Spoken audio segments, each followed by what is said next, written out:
चला, महाराष्ट्राच्या भूगोलामध्ये आपण या ठिकाणी नवा चॅप्टर बघतोय, तो म्हणजे महाराष्ट्रातील काय म्हणून सांगा उद्योगधंदे. तर बघा, लक्षात घ्या, महाराष्ट्रातील उद्योगधंदे हा मुद्दा आपण या ठिकाणी काय सांगा कंटिन्यू करत आहे. परीक्षेला काय येणार आहे तेवढाच मुद्दा आपल्यासाठी अत्यंत महत्वाचा आहे, हे तुम्ही या ठिकाणी काय सांगा लक्षात घ्या. चला, मग इथे आपण बघू उद्योगधंद्यामध्ये प्रथम एक प्रश्न वारंवार परीक्षेला येत असतो, तर तो म्हणजे एक लक्षात घ्या, आपल्या महाराष्ट्रावर भारतावर पूर्वी कोणाचं राज्य होतं सांगा? इंग्रजांचं राज्य होतं, ब्रिटिशांचं काय म्हणू राज्य होतं. म्हणून भारतीय उद्योगधंद्यांना, महाराष्ट्रीय उद्योगधंद्यांना फारसा वाव नव्हता. तरी महाराष्ट्रीयन लोकांनीच या उद्योगधंद्यांची काय केली सांगा सुरुवात केली, असं आपण गृहीत धरू. याच्यामध्ये बघत असताना सगळ्यात महत्वाचा मुद्दा हे लक्षात घ्या, इथे 1818 मध्ये महाराष्ट्रातून काय सांगा पेशवाई संपली, आणि पेशवाई संपल्याच्या नंतर महाराष्ट्रातून काय संपली सर? पेशवाई संपली. आणि पेशवाई संपल्याच्या नंतर काय झालं, तर आपलं सगळं कंट्रोल जे आहे, नियंत्रण, हे कुणाकडे गेलं सांगा? इंग्रजांकडे गेलं. आणि तरीही त्याच्यानंतर काही महाराष्ट्रीयन लोकांनी हे काय केलं, तर काय म्हणून सांगा उद्योगधंदे उभारायला सुरुवात केली, हे लक्षात. मग याच्यामध्ये पहा, तुम्हाला प्रश्न काय विचारतात परीक्षेत, त्या अँगलला आपण या ठिकाणी काय सांगा कंटिन्यू करणार. लक्षात घ्या, पहिल्यांदा इथे लक्षात घ्या, ह्या ठिकाणी आपण काय म्हणून सांगा मुंबई, सध्या सुद्धा ही भारताची कोण आहे सांगा आर्थिक राजधानी आहे मुंबई. लक्षात घ्या, इथे बघा 7 जुलै 1854 उद्योगधंद्यामध्ये काय म्हणून सांगा कापडांचा उद्योगधंदा हा फार महत्वाचा कंटेंट असतो, हे लक्षात ठेवा.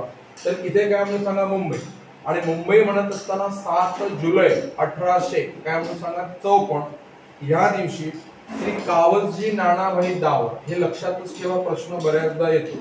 काय म्हणून सांगा कावसजी, इथे काय सांगा नानाभाई, कावसजी नानाभाई, इथे काय म्हणून सांगा दावर, ह्यांनी पहिली Bombay spinning and viewing mill स्थापन केली. हे हा प्रश्न होईल तुम्हाला, काय म्हणून सांगा बॉम्बे, इथे काय म्हणून सांगा स्पिनिंग, बॉम्बे स्पिनिंग, इथे काय म्हणून सांगा अँड विविंग मिल स्थापन केली. म्हणजे पहिली कापड गिरणी असं म्हणता येईल ना, लक्षात घ्या विविंग मिल. इथे हे संपूर्ण भारतामधली झालेली आहे, हे लक्षात घ्या.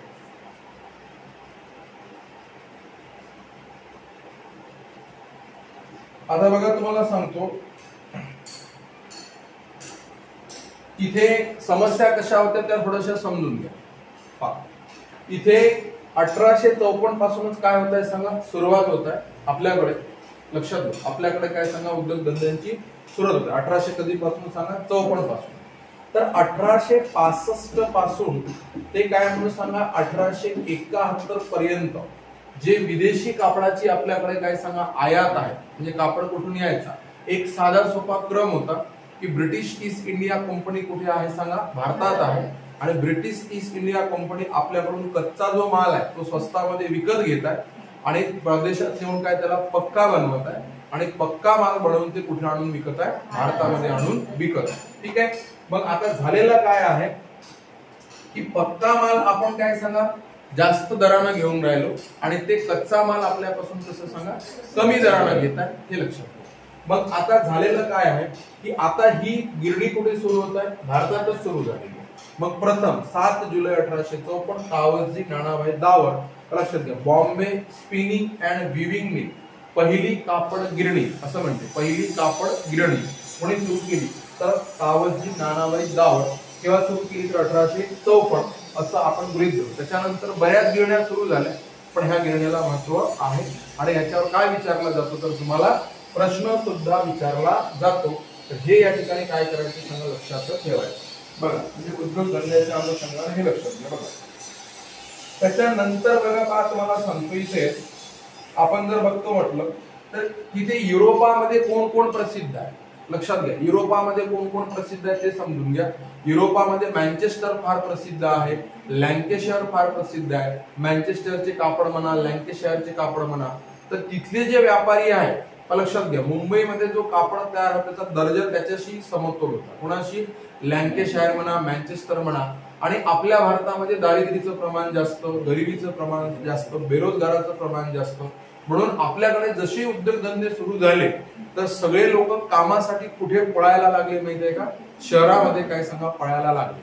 आता शहरात गेल्याच्या नंतर ह्यांना राहण्यासाठी काय सांगा जागा नाही, निवारा नाही, ह्यांची लहान लहान कोण आहे सांगा लेकरं आहेत. कल्पना करा मग हे कसे तर रात्रभर दिवस रात्र यंत्र काय सांगा चालूच राहायची आणि मग हे दोन दोन पाळ्या करायचे.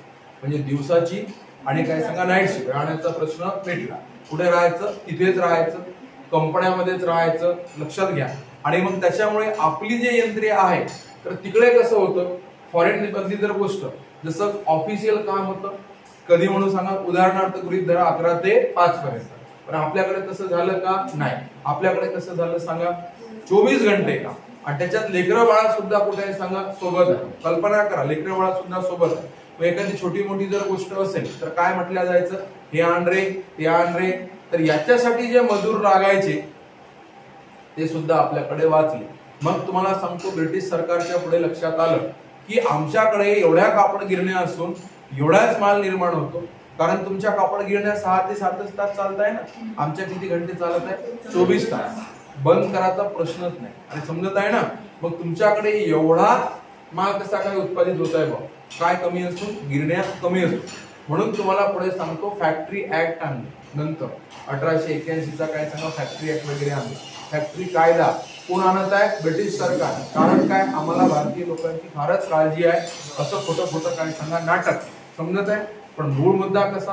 एवढं उत्पादन कराल तर आमचं काय कापड आम्ही घालून फिरू का? कोण म्हणत आहे सांगा? इंग्रज लोक.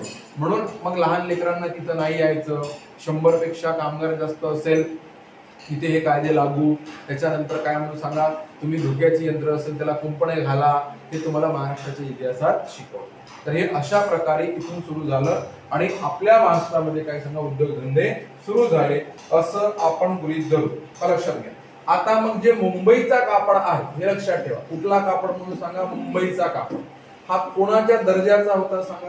तर आपण काय म्हणून सांगा लँकेशायर म्हणा मँचेस्टर म्हणा ह्यांच्या दर्जाचा मुंबईचा काय होता? कापड होता. म्हणजे मुंबईचा कापड त्यांची बरोबरी. त्याचं कारण आहे की तिकडलं हवामान मुंबईचं कसं आहे सांगा? सम आहे. बरोबर आहे. वातावरण दमट म्हणा आर्द्रता काय सांगा जास्त वगैरे. कोरडा जर झाला कापूस जर कोरडा झाला तर धागा पटपट काय सांगा तुटून जातो. पण तिकडे वातावरणामध्ये मॉइश्चर जास्त, आर्द्रता जास्त, वातावरण दमट, हवामान सम, त्याच्यामुळे धागा कसा लांब धागा तयार होतो. नॅचरल तिकडे वातावरण. म्हणून मुंबईच्या एरियामध्ये गिरण्या वगैरे जास्त. एखादा प्रश्न आला कारण काय तर हे अशी कारण वगैरे काय सांगा उत्तरं लिहायची. हे त्या ठिकाणी काय सांगा लक्षात घ्या. ठीक आहे. मग नंतरचा मुद्दा आपण असं गृहीत धरू. त्याच्यामध्ये आपण काय म्हणून सांगा बघत असताना पुन्हा तर इतरही जिल्ह्यामध्ये आपल्याकडे काय म्हणून सांगा सूत गिरण्या वगैरे तयार झाल्या. पण आता एक प्रश्न पुढे कापडाशी संबंधित. आता तुम्ही कोणत्या उद्योगाबद्दल बोलत आहे मला सांगा? कापड उद्योगाची गोष्ट. त्याच्यात तो प्रश्न येईलच की पहिली गिरणी कोण? बरोबर आहे. तर नानाभाई कावजी दाव हे उत्तर द्यायचं. बरोबर आहे. आता मुंबईमध्ये उच्च दर्जाचा कापड निर्माण होतो. लँकेशायर सारखा मँचेस्टर सारखा. त्याचं काय कारण तेही डोक्यात ठेवायचं. ठीक आहे. त्याच्यानंतर आता पहा मँचेस्टर हा काय प्रकार होय ते लक्षात घ्या. मँचेस्टर हा प्रकार असा आहे बघा की इथे जर समजा तुम्ही काय म्हणताय मँचेस्टर तर हे युरोपमध्ये काय म्हणून सांगा मँचेस्टर हे कशासाठी प्रसिद्ध आहे माहिती आहे का? कापडासाठी भयंकर प्रसिद्ध. तर म्हणजे कापड उत्पादनासाठी प्रसिद्ध. तसे महाराष्ट्राचे मँचेस्टर कोणाला म्हटले जाते तर ते लक्षात ठेवायचं. हा एक प्रश्न पुन्हा विचारला जातो की महाराष्ट्राचे मँचेस्टर काय म्हणून सांगा? इचलकरंजीला म्हटले जाते. महाराष्ट्र मँचेस्टर काय सांगा? इचलकरंजी हे लक्षात ठेवायचं. भारताचं म्हटलं तर तुम्हाला अहमदाबाद गुजरात हे लक्षात ठेवायचं. म्हणजे प्रश्न जसे जसे येतात. महाराष्ट्राचं मँचेस्टर इचलकरंजी. सर मँचेस्टर म्हणजे काय होते? तुफान आणि दर्जेदार उत्पादन कुठे सांगा कापडाचं? तिकडे युरोपामध्ये कुठे होते? मँचेस्टरला होते. तर तसं आपल्याकडे कुठे होते? इचलकरंजीमध्ये होते. महाराष्ट्राची जर गोष्ट केली तर आणि जर समजा तुम्ही गोष्ट भारताची करत असाल तर ते कुठे होते सांगा? अहमदाबादमध्ये. मग भारताचं मँचेस्टर त्याला म्हणायचं. समजत आहे? आता गिरण्याची संख्या कमी जास्त झाली, उत्पादन कमी जास्त झालं तर मँचेस्टर बदलू शकते. पण काय म्हणून सांगा प्रश्न जसा आला तसं. आता गिरण्या हातमाग वगैरे आता सगळं काय सांगा अपडेशन आलेलं आहे. पूर्ण काय आलेलं आहे सांगा? मशिनरी झालेलं आहे. म्हणून तो काय सांगा व्हेरिएशन सुद्धा होत आहे आणि ते बदलत सुद्धा आहे. तर असं लक्षात घ्यायचं. चला याच्यानंतर काय म्हणून सांगा थोडस पुढे जाऊ. आणि पुढचा मुद्दा बघू. तर अशा 2-4 गोष्टी कशाशी संबंधित आपल्याला माहित पाहिजे सांगा? आपल्या कापड उद्योगाशी संबंधित आपल्याला माहित पाहिजे. कोणकोणत्या म्हणा? पहिली गिरणी म्हणा, त्यानंतर भारताचं मँचेस्टर म्हणा, त्याच्यानंतर महाराष्ट्राचं मँचेस्टर म्हणा, आणि मुंबईमध्ये कापडाचं उत्पादन एवढं चांगलं का होते याची कारणं आपल्याला माहित पाहिजे. दुसरा उद्योग बघू आपण, तो म्हणजे कोणता सांगा? साखर उद्योग. आता मला सांगा, साखर कशापासून तयार होते रे? ऊस. एक सिंपल कंटेंट. कशापासून तयार होते सर? ऊसापासून तयार होते. का लक्षात घ्या. आता ऊस तुमचा जेवढा काही असेल त्या संपूर्ण ऊसाच्या 9 ते 10% रूपांतर कशामध्ये होते सांगा? साखरेत होते. 9 ते 10%. म्हणजे एक इमॅजिन करा, समजा एक इथे काय आहे सांगा? ऊस आहे. अरे बरोबर आहे ना? आणि ह्या ऊसाचं वजन जे आहे ते किती आहे सांगा? 10 किलो आहे. पहा, तुम्ही जर समजा काय सांगा 2-3 ऊसाचे काय म्हणून सांगा धान्य जर तयार केले, उचलले, बरोबर आहे, आणि त्या सगळ्यांचं वजन जर 10 किलो जर होत असेल तर त्या 2-3 धान्यातून मग तुम्हाला 1 किलोग्राम काय मिळते सांगा? साखर. म्हणजे एक सिंपल सेंटेन्स लक्षात ठेवा की किती ऊसाचं रूपांतर काय सांगा? साखरेत होते. तर या ठिकाणी आपण उत्तर द्यायचं की काय म्हणून सांगा? 9 ते 10% लक्षात ठेवायचं. कधी कधी जास्तही होते. समजा कारखाना जर जवळ असेल आणि ऊस तोडल्याबरोबरच नेऊन काय सांगा कारखान्यात टाकत असेल, हाही प्रश्न येते की ऊसाचे कारखाने ऊसाच्या क्षेत्रातच असतात का, असा एक काय सांगा तुम्हाला प्रश्न येतो. तर त्याचं कारण काय? तर तिथं उत्तर द्यायचं की ट्रान्सपोर्टिंग मध्ये, दळणवळणामध्ये काय होते सांगा?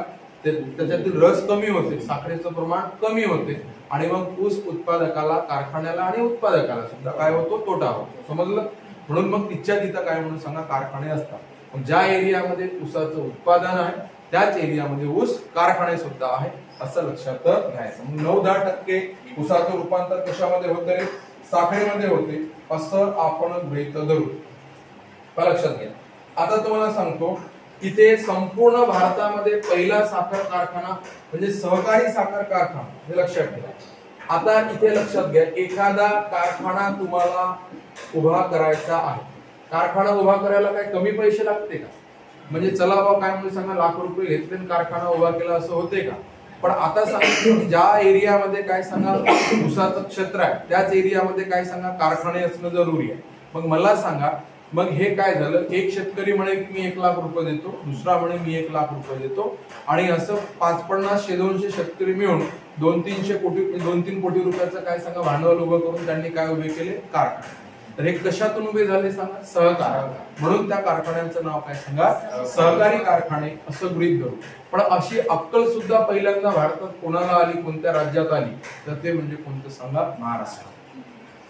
विना सहकार नाही उद्धार. लक्षात घ्या. मग संपूर्ण भारतामध्ये प्रथम काय म्हणून सांगा? सहकारी कारखाना. सहकारी कोणता? साखर. मुद्दा समजत आहे का? सहकारी काय म्हणून सांगा? साखर कारखाना. तुम्हाला विचारलं कोणत्या राज्यात उभारल्या गेला, तर तो कोण सांगा? महाराष्ट्र. हे लक्षात ठेवायचं. इथे काय म्हणून सांगा? महाराष्ट्र. प्रथम काय सांगा? सहकारी साखर कारखाना असं आपण गृहीत धरू. आणि आता तुम्हाला जर विचारलं की कुठे साखर कारखान्याचं केंद्रीकरण झालेलं आहे सर, तर उत्तर काय द्यायचं आपण सांगा? पश्चिम महाराष्ट्रामध्ये साखर कारखान्याचं काय सांगा? केंद्रीकरण झालेलं आहे, असं आपण लक्षात घ्यायचं. पश्चिम महाराष्ट्रामध्ये काय म्हणून सांगा? साखर कारखान्याचं केंद्रीकरण झालेलं आहे, असं इथे लक्षात घ्यायचं. बस हे एवढे काय म्हणून सांगा? इथे पश्चिम महाराष्ट्रामध्ये साखर कारखान्याचं केंद्रीकरण झालेलं आहे, असं आपण इथे काय करू सांगा? उत्तर देऊ. ठीक आहे. त्याच्यानंतरचा कंटेंट बघूया आपण. काय म्हणून सांगा? पेट्रोकेमिकल्स. लक्ष द्या, पेट्रोकेमिकल्स. आता इथे लक्षात घ्या, पेट्रोकेमिकल्स म्हणजे काय? बाकीचा कंटेंट जो आहे नुसता प्रश्न जरी वाचला तरी कव्हर होतो, काही टेन्शन घ्यायचं नाही. लक्षात. मग इथे पेट्रोकेमिकल्स, आता हे तुम्हाला माहितच आहे. कुठे सांगा? मुंबई वगैरे या काय म्हणून सांगा एरियामध्ये त्यांचे काय म्हणून सांगा? कारखाने म्हणा, आणि त्यांचं काय सांगा? उत्पादन वगैरे असं गृहीत धरू. मग याच्यामध्ये काय सांगा? वनस्पतींना लागणारी सर्व प्रकारची केमिकल्स, फवारणीसाठी लागणारी केमिकल्स, आणि काय म्हणून सांगा जे काही टॅबलेट्स आहे, गोळ्या आहे, केमिकल आहे, सगळं त्याच्यामध्ये मेडिसिन सर्व प्रकारच्या. मग ते वनस्पतींना लागू द्या, माणसांना लागू द्या, सगळ्यांना काय म्हणणार आहोत आपण सांगा? पेट्रोकेमिकल्स असं म्हणणार आहोत. हे तुम्ही या ठिकाणी काय सांगा? लक्षात घ्या. आता पेट्रोकेमिकल्स जर समजा आपण पाहतो म्हटलं तर हे सगळ्यात महत्वाचं हे पहा, मुंबई, नंतर मुंबई उपनगर, आणि त्याच्यानंतर कोण सांगा ठाणे. तर हा एरिया कसा सांगा एकमेकांना लागूनच आहे. तर ह्या एरियामध्ये काय सांगा पेट्रोकेमिकलचे कारखाने आहेत असं आपण लक्षात घेऊ. लक्षात घ्या. आता ते बघत असताना जे काही आपल्याला काय म्हणून सांगा त्यामध्ये कीटकनाशके म्हणा सर्वच्या सर्व बाबी. तर पहा इथे काय म्हणून सांगा पुण्यामध्ये एक एरिया येतो पेट्रोकेमिकल साठी.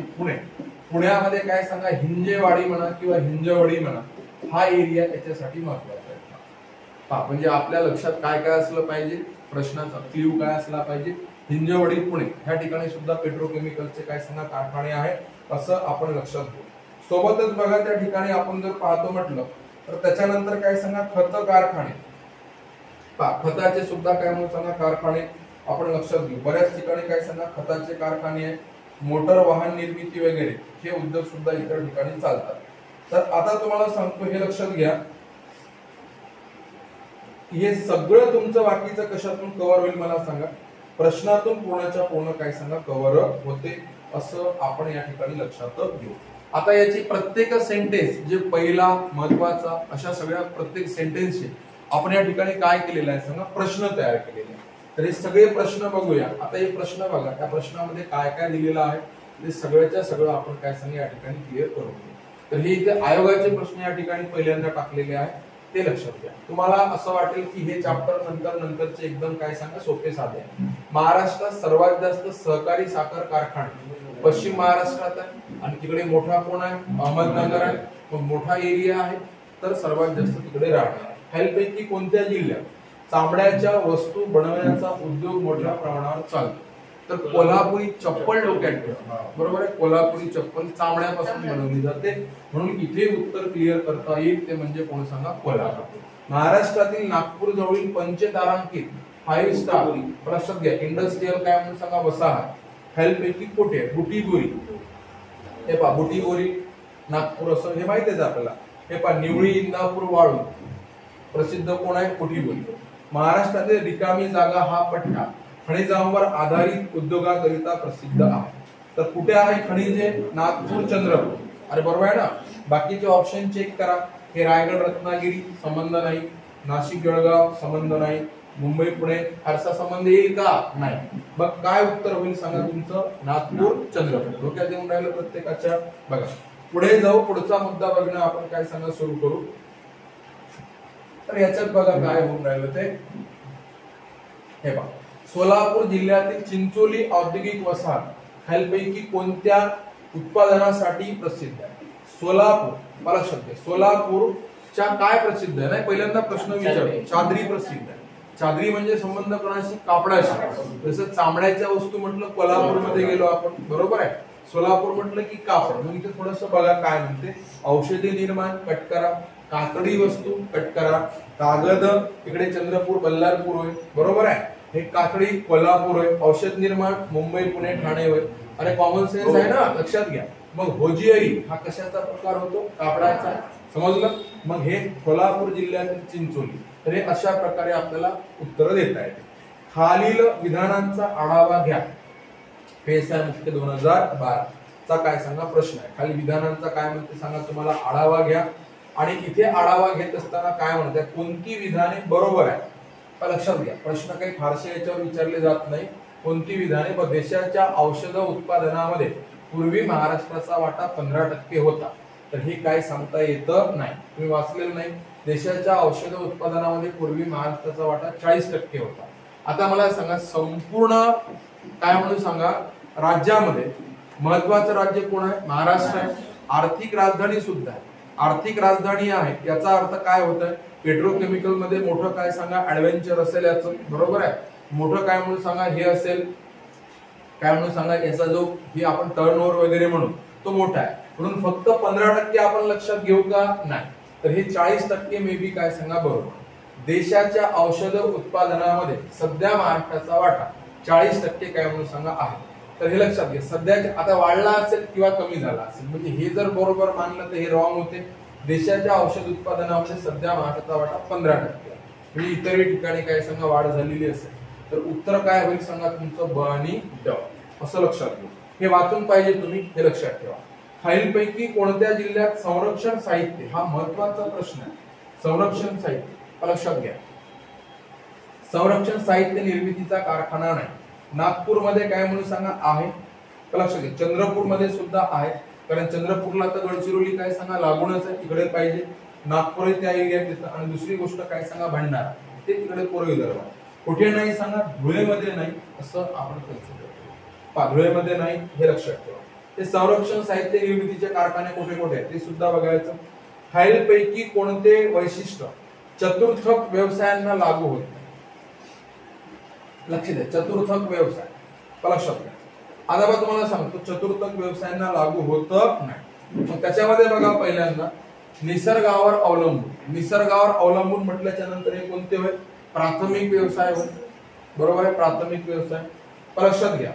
आता पहा इथे लागू पडते म्हणत आहे, कोणाला लागू पडते? म्हणजे चतुर्थक व्यवसाय. तर आपल्याकडे काय अर्थव्यवस्थेची क्षेत्र 3 आहे. प्राथमिक क्षेत्र, द्वितीय क्षेत्र, तृतीय क्षेत्र. आणि त्याच्यानंतरचं जे चतुर्थ क्षेत्र आपण मानतो तर ते कसं असते बघा, तर संशोधन आणि काय सांगा डेव्हलपमेंट, रिसर्च अँड डेव्हलपमेंट. मग कोणतं क्षेत्र लागू पडते? तर उत्तर डायरेक्टच होईल, काय सांगा, संशोधन व विकास यावर अवलंबून. निसर्गावर प्राथमिक क्षेत्र. आपण विनिमय जर म्हटलं लक्षात घ्या तर ते द्वितीय क्षेत्रातील. पदार्थांवर प्रक्रिया सुद्धा द्वितीय क्षेत्रामध्ये येईल. बरोबर आहे. मग तिसरं पर्याय आपलं काय सांगा बरोबर राहील, हे लक्षात ठेवा. इथे आपण काय सांगा पुढे जाऊ. पुढचा प्रश्न, देशातील पहिली संत्रा वायनरी. संत्रा वायनरी म्हणजे काय होते? संत्र्यापासून दारू बनवणे. संत्रा वायनरी नागपूर जिल्ह्यातील कोणत्या ठिकाणी प्रस्तावित आहे? नागपूर जिल्ह्यातील कोणत्या ठिकाणी प्रस्तावित आहे? तर काय सांगा सावरगाव. नागपूर येथील काय सांगा सावरगाव या ठिकाणी प्रस्तावित आहे, असं त्या ठिकाणी काय सांगा लक्षात घ्या. तर कोणत्या ठिकाणी प्रस्तावित आहे? तर सावरगाव या ठिकाणी प्रस्तावित आहे. हे उत्तर आपल्याला माहित पाहिजे, लक्षात घ्या. त्याच्यानंतर बघा Tata iron and still company Jamshedpur कोणत्या नदीवर आहे? असे प्रश्न येते. हे काय सांगा इंग्रजांच्या काळात सुरू झालेल्या कंपन्या आहेत. इंग्रजांच्या नाकावर टिच्चून यांनी काय सांगा आपले व्यवसाय वगैरे काय केले सांगा सुरू केलेले आहे. तर बघा Tata iron and still company Jamshedpur Subarnarekha नदीवर. सुवर्णरेखा लक्षात घ्या, नदीचं नाव. औद्योगिक विकासाशी संबंधित कोणती संस्था नाही? औद्योगिक सगळ्यात सिकॉम, महाराष्ट्र राज्य वित्तीय महामंडळ, वरील दोन्ही. लक्षात घ्या, वरील कोणतीही नाही. कोणती संस्था नाही संबंधित कोणती आहे? ह्या दोन्ही काय सांगा संबंधित आहे. मग काय सांगा वरील कोणतीही नाही, लक्षात घ्या, किंवा वरील दोन्ही. पर्याय देताना त्यांचं काय सांगा चुकलं. ठीक आहे. कोणत्या उद्योगात कार्बन ब्लॅक? कार्बन ब्लॅकचा अर्थ होतो काजळी. परत कोळशापासून तयार होते काजळी वगैरे. कार्बन ब्लॅक प्रमुख कच्चा माल म्हणून वापरला जातो. आता काजळी, काजळी म्हणजे नेमकं काय? तुम्हाला आता रेग्युलर घरी वगैरे काजळी कुठे असते सर हे जर माहित नसेल तर मी तुम्हाला सांगतो. जसं तुम्ही दिवा वगैरे लावता रॉकेलचा आणि वर काय सांगा तो धूर निघतो, धूर त्या ठिकाणी जाऊन चिकटतो आणि बरोबर आहे ना, तर तो एक त्याचाच प्रकार. लक्षात घ्या, कार्बन ब्लॅकचा प्रकार. मग आता सगळ्या प्रकारचा जो रबर असतो जनरली मोठमोठा टायर वगैरे कारखान्यात वगैरे वापरला जातो त्याचा जनरली रंग कसा असतो? काळा असतो. समजत आहे? मग हे लक्षात घ्या की कोणत्या उद्योगात कार्बन ब्लॅक प्रमुख कच्चा माल म्हणून वापरला जाते? रबर माल उद्योग. हे असं काय म्हणून सांगा तुम्हाला माहित पाहिजे. खालीलपैकी कोणत्या उद्योगामुळे सर्वाधिक लोकांना रोजगार उपलब्ध होतो? तर सर्वाधिक सुरुवातीपासून काय झालं? कापडाचा उद्योग डेव्हलपमेंट झाला. मग जो उद्योग सगळ्यात सुरू आधी होता तर त्याच्यात डेव्हलपमेंट सुद्धा विस्तार सुद्धा कसा होईल? जास्त होईल. आणि त्याच्यात लोक सुद्धा काय सांगा जास्त ऍड होईल. यवतमाळात सुद्धा जी रेमंड कंपनी आहे ना ती एकच कंपनी आपल्या यवतमाळात आहे आणि ती सुद्धा कशाशी संबंधित आहे? कापडाशी. आणि तिथे लोकांना रोजगार अवेलेबल होत आहे. मग मुंबई सारख्या ठिकाणी सुद्धा तिथे कापडावरच रोजगार काय सांगा अवेलेबल होतो. तर हे लक्षात घ्या पाहिजे. लक्षात घ्या तिथे काय म्हणू. आता पहा तुम्हाला एका याच्याने काय होते सांगा पूर्ण हा प्रश्न सॉल्व्ह होतो. जसं आता तुम्हाला मी सुरुवातीला पहिला प्रश्न तोच लिहून दिला. पहिली कापड गिरणी म्हटलं 1814 म्हणजे अ चं उत्तर होते 4. बाकीच्या ठिकाणी अ4 नाही आहे म्हणून हे संपलं. आणि समजलं का? हे झालं संपलं. मग आता आपले बाकीचे पूर्ण इसवी सन माहित जरी नसले एखादा जरी माहित असला तरी सगळं काय सांगा ओके झालं. मग पहिली कापड गिरणी 1854. लक्षात घ्या. ब काय म्हणते 3. पहिली ताक गिरणी त्याच्या दुसऱ्या वर्षी 1855. पहिला लोखंड कारखाना 1911. पहिला रेल्वे मार्ग हे पाठ होता तुम्हाला कन्फर्म 1853. मुंबई ते ठाणे झालं रे पा 1-2 पाठ असले. मग आता पहिला रेल्वे मार्ग D2 ला जरी तुम्ही केलं असतं पण पुन्हा एखादं माहित असणं जरुरी होतं. तर त्या उत्तर पर्याय काय होईल सांगा दुसरं. येत्या लक्षात आपण काय करत आहोत काय नाही करत आहोत ते सगळं लक्षात घ्या. दक्षिण महाराष्ट्रातील खालीलपैकी कोणते माग आणि यंत्रमागाचे काय सांगा प्रमुख केंद्र. माग आणि यंत्रमाग. माग आणि यंत्रमाग म्हणजे इथे काय सर्वाधिक कापड विणण्याच्या काय सांगा गिरण्या आहेत. तर ते कोणाला म्हटलं उत्पादन वगैरे इचलकरंजी म्हटलं होतं. मँचेस्टर तुम्हाला हे उत्तर झालं. काय सांगा इचलकरंजी महाराष्ट्राचे मँचेस्टर. सर्वाधिक माग हातमाग म्हणतात म्हणजे हाताने कापड विणणे आणि यंत्रमाग म्हणजे हे कापडे जे आहे ते कशावर का सांगा यंत्रावर विणले जातात. इचलकरंजी. महाराष्ट्र औद्योगिक महामंडळाची सुरुवात कोणत्या मुख्यमंत्र्यांच्या काळात झाली. तर आपले सुरुवातीचे मुख्यमंत्री कोण यशवंतराव चव्हाण यांच्या काळात झाली असं आपण लक्षात घेऊ. ठीक आहे. चला नंतरचे काय सांगा प्रश्न बघूया. तर लक्ष द्या प्रत्येकाने नंतरचे प्रश्न कसे कसे आहेत. टाटा हायड्रोलिक पॉवर कंपनीची स्थापना कोणी केली. या पहिल्या ज्या कंपन्या आहे ना यांच्यामुळे संपूर्ण देशाला उभारी मिळाली म्हणून प्रश्न विचारतात. टाटा हायड्रोलिक पॉवर कंपनीची स्थापना कोणी केली. दोराबजी टाटा. दोराबजी टाटा. लोटेमाळ हे औद्योगिक केंद्र रत्नागिरी जिल्ह्यात कोणत्या तालुक्यात आहे. खेड तालुक्यामध्ये. लोटेमाळ हे खेड तालुक्यामध्ये आहे. मुंबईत खालीलपैकी कोणत्या गोदीत युद्धनौका बांधल्या जातात. गोदी ज्या ठिकाणी युद्धनौका काय सांगा तयार केल्या जातात तर ते माझगाव डॉक मुंबई. एवढाच प्रश्न येतो. डॉक म्हणजे गोदी होते. माझगाव डॉक मुंबई फेमस प्रश्न आहे लक्षात घ्या. इथे पहिल्या आधुनिक सूतगिरणीची स्थापना मुंबई येथे 1854 मध्ये रिकामी जागा यांनी केली. सांगितला प्रश्न येतो म्हणून सीएन दावा. कावजी नानाभाई दावा. खालीलपैकी कोणता उद्योग थळवाय शेत. हे थळवाय शेत शेतात टाकतो आपण कोण खत. हे लक्षात ठेवून घ्यायचं. हा प्रश्न फेमस प्रश्न आहे. शेत इथे काय म्हणून सांगा खत हे लक्षात ठेवा. थळवाय शेत या ठिकाणी काय सांगा खताचे कारखाने आणि बऱ्याच ठिकाणी आहे. प्रमुख या ठिकाणी आहे. प्रश्न बऱ्याचदा कशावर होतो सांगा यांच्यावरच होतो हे लक्षात घ्या. तर थळवाय शेत या ठिकाणी कोणाचे कारखाने आहे सर खताचे कारखाने आहे. 1851 मध्ये मुंबईत बॉम्बे स्पिनिंग अँड काय सांगा अँड कंपनी ही पहिली. हे इथे तुम्हाला समस्या केलेली आहे. 1851 आणि 1854 बरोबर आहे. 1851 चे आन्सर बरोबरच दिलेला आहे आणि 54 चे आन्सर काय सांगा बरोबरच दिलेला आहे. म्हणजे 1851 मध्ये तो बोलला असेल किंवा नारळ फोडून ठेवला असेल बरोबर आहे म्हणजे उद्घाटन आणि 54 पासून काम सुरू झालं. तर ते काही पुस्तकात तसंही दिलेलं आहे पण आयोग दोन्ही बरोबर देत आहे. कोण सुरू केली कावजी दावा. ठीक आहे. चला आता हा प्रश्न बघा. ह्याच्यापैकी तुम्हाला काही ना काहीतरी माहित पाहिजे. काही ना काही तुम्हाला काय म्हणून सांगा माहित पाहिजे. लक्षात घ्या. आता तुम्हाला सांगतो कोणकोणत्या एरियामध्ये कोणकोणतं कार्य चालते बरोबर आहे. तर आता तुम्हाला सांगतो इथे तर याच्यातून अंदाज बांधा कुठे काय काय चालते बरोबर आहे. आता मला सांगा पुणे मुंबई इथे बऱ्याच कोणत्या सांगा प्रशासकीय कार्यालय आहे बरोबर आहे ना. मग हे पहा तुम्ही प्रशासकीयला बरोबर केलं पण 2 ठिकाणी झालेलं आहे. मग हे तुम्हाला हे तर काय सांगा कट झालेले आहे दोघं जण. अरे समजलं मी काय म्हणतो. याच्यानंतर पुन्हा एखादा काय म्हणून सांगा लक्षात घ्या. आता पहा हे मनमाड नागपूर तर हे कशाशी संबंधित आहे वाहतुकीशी संबंधित आहे बरोबर आहे. आता हे वारणा नगर प्रवरा नगर या किंवा काय म्हणून सांगा सांगली म्हणा निफाड म्हणा तर इथे यांच्यामध्ये कोण कोण राहू शकते सर. तर बघा लक्ष द्या. तर इथे काय म्हणून सांगा हे सांगली निफाड हे अन्नधान्य वगैरे यांच्या किंवा इतर जिन्नसांच्या काय बाजारपेठ आहे. सांगली हळद वगैरे प्रसिद्ध आहे. निफाड काय म्हणून सांगा नाशिक. तर हे काय सांगा ड ला 2 केलं तर क ला कोण उरते सांगा 1. मग इथे एकदा चेक करा अंदाजे लक्षात घ्यायचं. पुणे मुंबईला सगळी प्रशासकीय कार्यालय आहे बरोबर आहे. पहा आपलं कोणतंही NSCRT MCRT मंडळ पुणे हेवाला मंडळ पुणे MIDC पुणे काय सांगा MSCB पुणे मुंबई. अरे बरोबर आहे ना. मग इथं प्रशासकीय मग काय होईल सांगा 3 होईल आणि मग हे काय म्हणून सांगा मनमाड नागपूर हे काय चालते वाहतूक. वारणा नगर प्रवरा नगर इथे काय सांगा उद्योगधंदे. सांगली निफाड इथे काय सांगा व्यापारी बाजार. असाही एखादा कॉमन प्रश्न तुम्हाला या ठिकाणी काय सांगा येऊ शकतो. मुद्दा समजत आहे प्रत्येकाला. बघा नंतरचे आपले काय सांगा रेग्युलर प्रश्न सुद्धा या ठिकाणी आपण काय सांगा गृहीत धरू. ठीक आहे. खूपच प्रॉब्लेम झाला तरी त्या पेजचा दिसताय ना,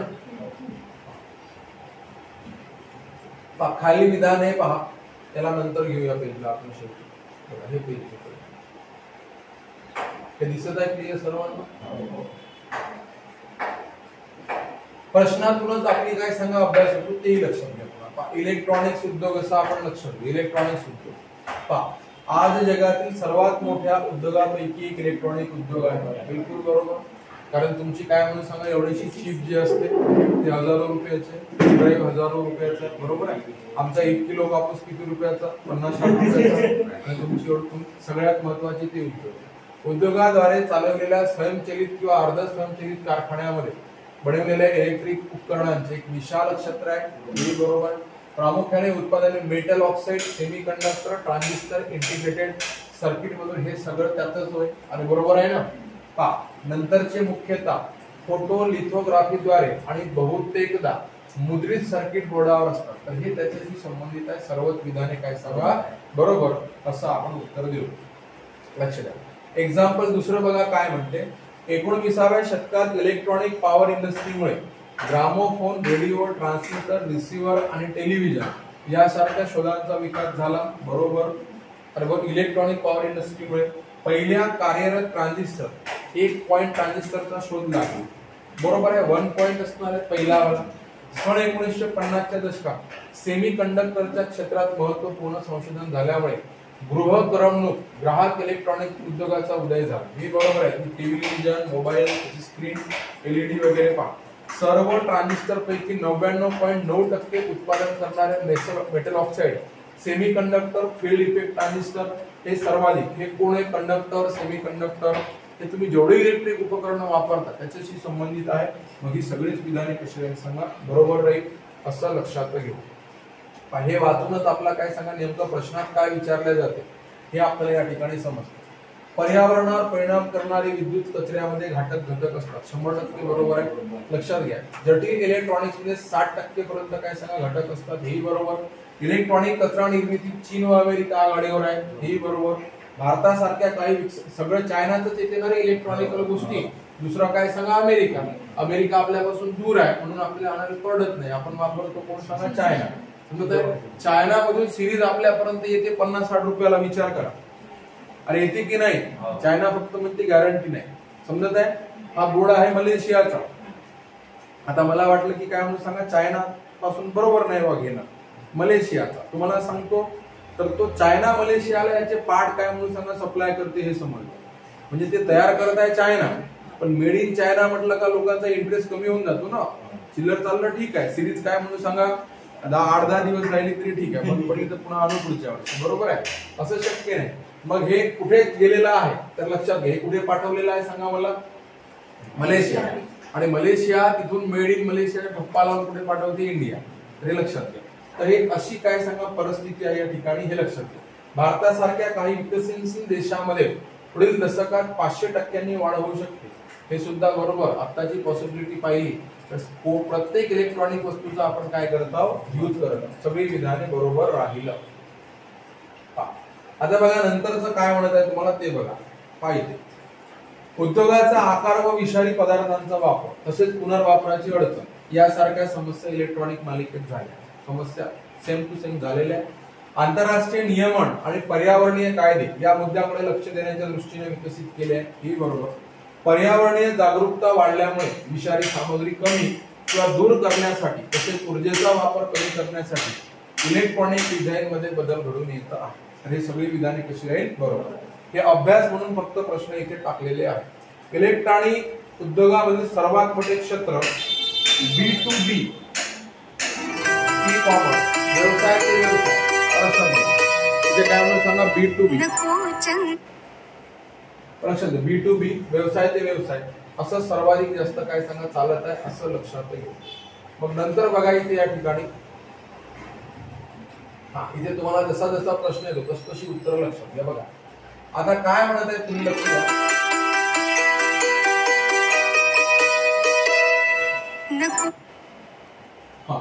बघा Santacruz electronic export processing zone Santacruz. लक्ष द्या. नंतर सॉफ्टवेअर टेक्नॉलॉजी पार्क म्हणते. अंबड IT पार्क, आणि दोनागिरी काय सांगा IT पार्क असं आपण गृहीत धरू. त्याच्यापैकी पार्क कुठे कुठे काय काय येते तर ते तुम्ही थोडंसं काय सांगा लक्षात घ्या. पहा आता पहा सांताक्रूज म्हटल्याच्या नंतर तुमच्या डोक्यात येईलच ते कुठे पाहिजे सांगा आपल्याला मुंबईमध्ये, बरोबर आहे. मग इथे चेक करू आपण. हे बघा काय सांगा 4 म्हणते म्हणजे हे तुमचं काय सांगा हे कट. हे बघा परीक्षेत तसं जर झालं आनंद राहील का लक्षात घ्या. मग इथूनच अभ्यास आपला Santacruz electronic export processing zone कुठे सांगा म्हणजे मुंबईमध्ये, अंधेरी पूर्व कुठे सांगा मुंबई. आता बघा काय म्हणते सांगा B3 मग सॉफ्टवेअर टेक्नॉलॉजी पार्क उरण कुठे सांगा रायगड. सॉरी काय म्हणताय 3 म्हणत आहे ना. हा इथे काय सांगा चिकलठाणा काय म्हणून सांगा वाळूंज औरंगाबाद.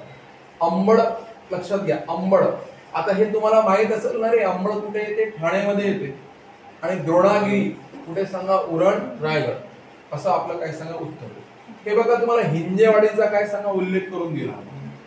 अरे बरोबर आहे ना हिंजेवाडी काय सांगा पुणे वगैरे म्हटलं होतं, बरोबर आहे. तर आता बघा ह्या ठिकाणी काय करू आपण IT पार्क दिलेला आहे. तर Rajiv Gandhi infotech park, cyber city IT park, world trade centre, Talawade IT park असं तुम्हाला काय सांगा म्हटले. मग इथे बघा आपण जर समजा बघतो म्हटलं तर हे पहा याच्यात काय काय दिलेलं आहे. तर इथे हिंजेवाडी हे कुठे येते म्हटलं सांगा पुण्यामध्ये येते असं तुम्हाला सांगितलेलं आहे. मग आता इथे जर बघतो म्हटलं तर हे राजीव गांधी इन्फोटेक तर हे त्याचं नाव आहे कुणाला सांगा हिंजेवाडीच. मग ए जर समजा तुम्ही 1 ला जर लावला बरोबर आहे तर हे सगळे काय सांगा पुन्हा कट होतात हे लक्षात घ्या. म्हणजे जे हिंजेवाडी पुण्याचं आहे त्याचं नाव काय दिलेलं आहे राजीव गांधी इन्फोटेक पार्क. तर आता बघा दुसरे ऍज इट इज आहे cyber city IT park Magarpatta, world trade centre लक्षात घ्या वर्ल्ड ट्रेड सेंटर हे कुठे म्हणून सांगा खराडी, तलवडे IT पार्क पिंपरी. तुम्ही म्हणा हे तर आम्ही अमेरिकेत वाचलो होतो बरोबर आहे इकडे अमेरिका पाहिजे तसं काही डोक्यात घेऊ नका. इथे काय म्हणून सांगा खराडी. तर हे तुम्हाला एक पुन्हा लक्षात येत आहे की IT पार्क सुद्धा आपल्याला माहित असणं जरुरी आहे. नेक्स्ट बघा वागळे इस्टेट IT पार्क रिकामी जागा येथे आहे कुठे सांगा ठाणे. महाराष्ट्रामध्ये सर्वात जास्त IT पार्क सिप्स अंधेरी पूर्व मुंबई या क्षेत्रामध्ये आहे. भारतामधील एक सर्वात मोठे IT park Hinjewadi Pune Rajiv Gandhi IT park असं लक्षात घ्या. हे वर आपण काय म्हणून सांगा Infotech park Rajiv Gandhi infotech park असं लक्षात घेऊ. नंतर बघा महाराष्ट्रातील संशोधन आणि विकासाची भूमिका Maharashtra role of research and काय सांगा डेव्हलपमेंट कशी कशी भूमिका आहे बघा. तर हे पहा पुढील विधाने पहा शाळेत पुढील विधाने पहा उत्पादनाच्या नाविन्यपूर्ण आणि विकासाची किंवा प्रक्रिया परिष्कृत व सुधारणांची बाब येते तेव्हा R&D विभागाची भूमिका काय सांगा चिकित्सक असते. तर हे जेव्हा तुम्हाला असं काही येत असते तुम्ही वाचून असता त्याच्यात काही जास्त चुका त्यांना करता येत नाही. जे आहे ते करेक्टच विधान द्यावी लागते म्हणून ते बरोबर. कंपन्यांना भविष्यातील वाढ साध्य करण्यासाठी आणि त्यांनी निवडलेल्या बाजारपेठेत त्यांची प्रासंगिकता टिकवून ठेवण्याचे साधन म्हणजे संशोधन व विकास हे तर बरोबरच असणार. नवीन उत्पादने किंवा गोष्टी करण्याचे नवीन मार्ग विकसित करण्यासाठी तपासणी व चाचणीसाठी संसाधन खर्च करणे समाविष्ट आहे हे बरोबर. हे नवनव्या गोष्टी विकत घेणे पाहिजे. हे विद्यमान उत्पादने किंवा प्रक्रियेच्या वर्धनास देखील समर्थन देते म्हणजे प्रक्रिया वाढवते उत्पादन वाढवते. सर्व विधान कशी आहे सांगा बरोबर आहे.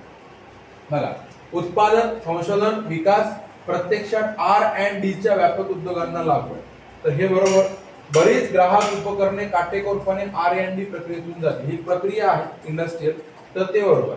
उत्पादनाच्या नवीन आवृत्त्या विकसित करण्यासाठी किंवा सध्याच्या डिझाईन मध्ये सुधारणा करण्यासाठी असू शकते ही प्रक्रिया त्याच्यासाठी. सर्व प्रकारच्या क्रियाकलापांचे पालन करणे तर हे सुद्धा त्याला जरुरी आहे म्हणून सर्व विधाने काय करू सांगा इथे सुद्धा बरोबर असं आन्सर देऊ. तर हे तुम्ही या ठिकाणी काय सांगा लक्षात घ्या. मग बघा या ठिकाणी पुढे जाऊ आणि पुढचे काय सांगा प्रश्न बघणं सुरू करू. तर ह्याच्या मध्ये सुद्धा तुम्ही काय उत्तर देणार आहे सांगा सर्व विधाने बरोबर. हे म्हणजे अभ्यासाच्या दृष्टिकोनातून बनवलेली विधान. बघा इथे काय म्हणते पुढील विधाने बघा संशोधनात विशेषतः नवीन प्रकल्पाला पाठिंबा देण्यासाठी एक काळजीपूर्वक तपशीलवार अभ्यास करणं जरुरी आहे. बिलकुल रिसर्च करायचा असेल तर मोठा अभ्यास करावाच लागेल. विधान बरोबर. नवीन उत्पादनाची काही गरज आहे का नाही ते ग्राहकांनी कसं वापरायचं आहे त्याची खात्री कशी करावी ह्याचे समर्थन करण्यापूर्वी नवीन उत्पादन बाजारात आणणे मूर्खपणा आहे. ते बरोबर आहे. पहा, संशोधन अभ्यासामध्ये उत्पादनाची वैशिष्ट्ये, त्याच्या उत्पादनाची अंदाजित किंमत, उत्पादनासाठी लागणारा वेळ देखील निश्चित करणे आवश्यक आहे. यस, त्याला आपण नाकारू शकत नाही. संशोधन कार्य नवीन उत्पादनाच्या विकासाचा मार्ग तयार करते. सर्व विधाने कशी होईल सांगा? बरोबर. बघा, नंतरचा प्रश्न पहा. इथे